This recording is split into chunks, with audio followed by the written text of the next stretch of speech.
오늘 함께 볼 말씀은 신약 누가복음 1장 26절에서 56절 말씀입니다.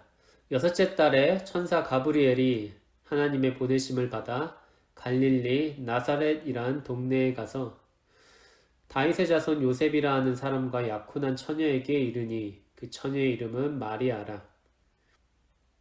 그에게 들어가 이르되 은혜를 받은 자여 평안할지어다.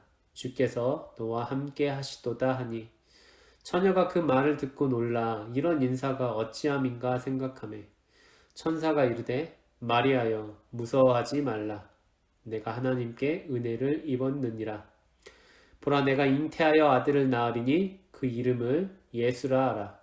그가 큰 자가 되고 지극히 높으신 이의 아들이라 일컬어질 것이요 주 하나님께서 그 조상 다윗의 왕위를 그에게 주시리니 영원히 야곱의 집을 왕으로 다스리실 것이며 그 나라가 무궁하리라.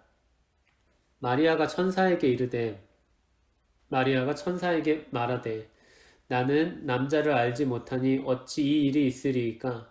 천사가 대답하여 이르되 성령이 내게 임하시고 지극히 높으신 이의 능력이 너를 덮으시리니 이러므로 나실 바 거룩한 이는 하나님의 아들이라 일컬어지리라. 보라 내 친족 엘리사벳도 늙어서 아들을 배었느니라. 본래 임신하지 못한다고 알려지니가 이미 6달이 되었나니 대저 하나님의 모든 말씀은 능하지 못하심이 없느니라. 마리아가 이르되 주의 여종이오니 말씀대로 내게 이루어지이다 하매 천사가 떠나가니라. 이때 마리아가 일어나 빨리 산골로 가서 유대 한 동네에 이르러 사가랴의 집에 들어가 엘리사벳에게 문안하니 엘리사벳이 마리아가 문안함을 들으매 아이가 복중에서 뛰노는지라. 엘리사벳이 성령의 충만함을 받아 큰 소리로 불러 이르되 여자 중에 내가 복이 있으며 내 태중의 아이도 복이 있도다. 내 주의 어머니가 내게 나아오니 이 어찌된 일인가. 보라 내 문안하는 소리가 내 귀에 들릴 때에 아이가 내 복중에서 기쁨으로 뛰놀았도다.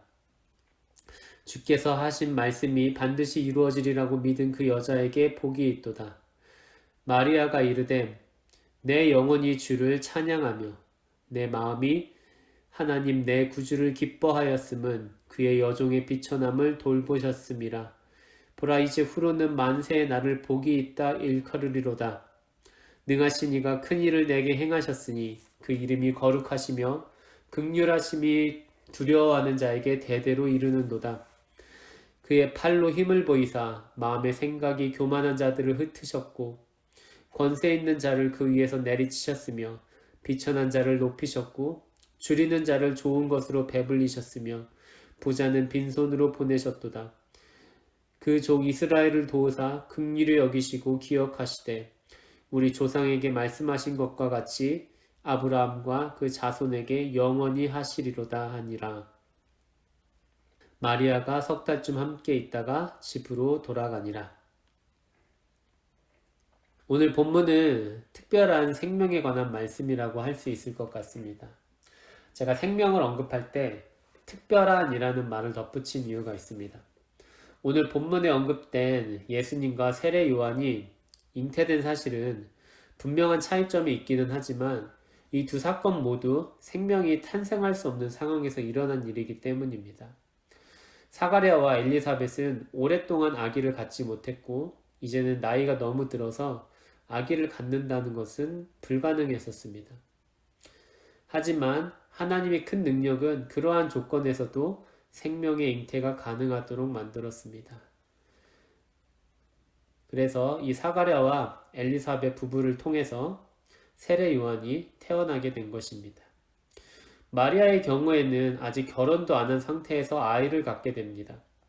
마리아는 엘리사벳의 경우보다 더 불가능한 조건에서 예수님을 잉태했습니다. 이 또한 능치 못하심이 없는 하나님의 능력 때문에 가능한 일이었죠.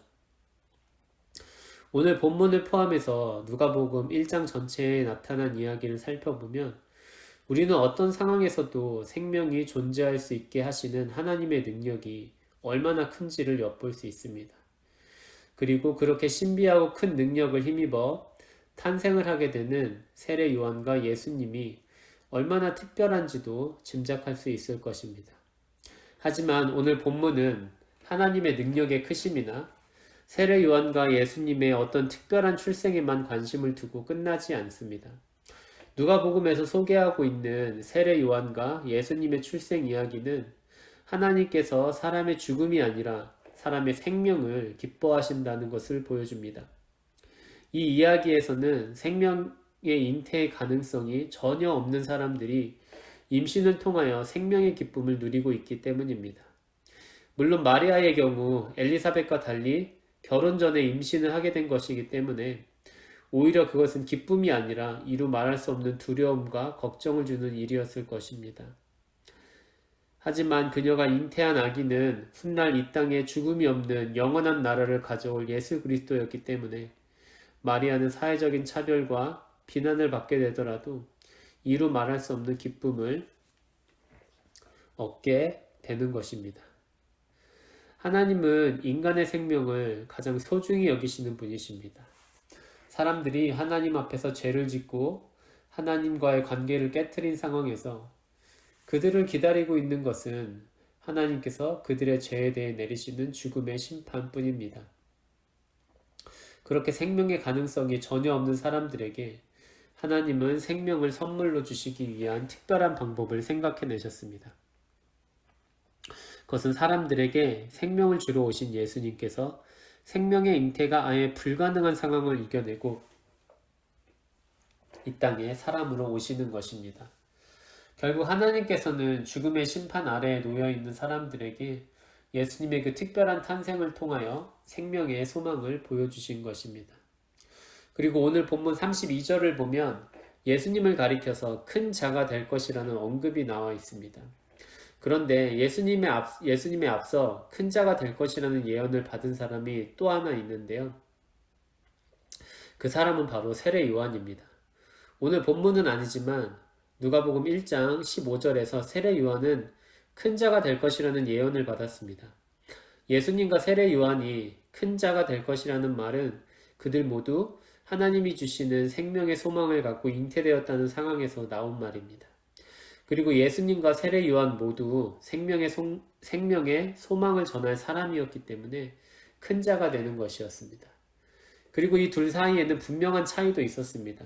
예수님은 하나님이 주시는 생명 그 자체이시지만 세례 요한은 하나님이 주시는 생명을 기뻐하며 다른 사람에게 그것을 소망하기를 말씀하는 역할을 맡았습니다. 그렇기 때문에 서로 태중에 있었던 상황에서 세례 요한이 하나님이 주시는 생명 자체였던 예수님을 만났을 때 기뻐 뛰었던 것입니다. 정리하면 하나님 보시기에 큰 사람이란 하나님의 자비하심을 닮아 다른 사람의 생명을 소중히 여기고 하나님의 생명의 선물을 전하는 사람이라고 말할 수 있겠습니다. 우리 모두 예수 그리스도께서 우리의 죄의 값을 십자가의 죽음으로 치르심으로써 우리에게 주신 하나님의 생명을 다른 사람들에게 기쁜 마음으로 전하는 사람이 되기를 원합니다. 바로 그런 큰 사람이 되기를 원합니다. 함께 기도하겠습니다. 거룩하고 자비하신 하나님, 오늘은 예수님과 세례 요한의 특별한 탄생 이야기를 통해서 하나님께서 인간의 생명을 얼마나 소중히 여기시는지를 살펴보았습니다. 하나님은 죽음의 가능성밖에 없는 곳에서도 생명이 가능하도록 만드실 정도로 인간의 생명을 소중히 여기시는 자비하신 하나님이십니다. 우리 모두 하나님의 그 자비하심을 본받아 다른 사람의 생명을 소중히 여기며 예수 그리스도의 생명의 복음을 전하는 큰 사람이 될 수 있도록 인도해 주옵소서. 예수님의 이름으로 기도합니다. 아멘. 하늘에 계신 우리 아버지여, 이름이 거룩 여김을 받으시오며 나라의 임하옵시며 뜻이 하늘에서 이룬 것 같이 땅에서도 이루어지이다. 오늘날 우리에게 일용할 양식을 주옵시고 우리가 우리에게 죄진 자를 사하여 준 것 같이 우리의 죄를 사하여 주옵시고 우리를 시험에 들게 하지 마옵시고 다만 악에서 구하옵소서. 대개 나라와 권세와 영광이 아버지께 영원히 있사옵나이다. 아멘.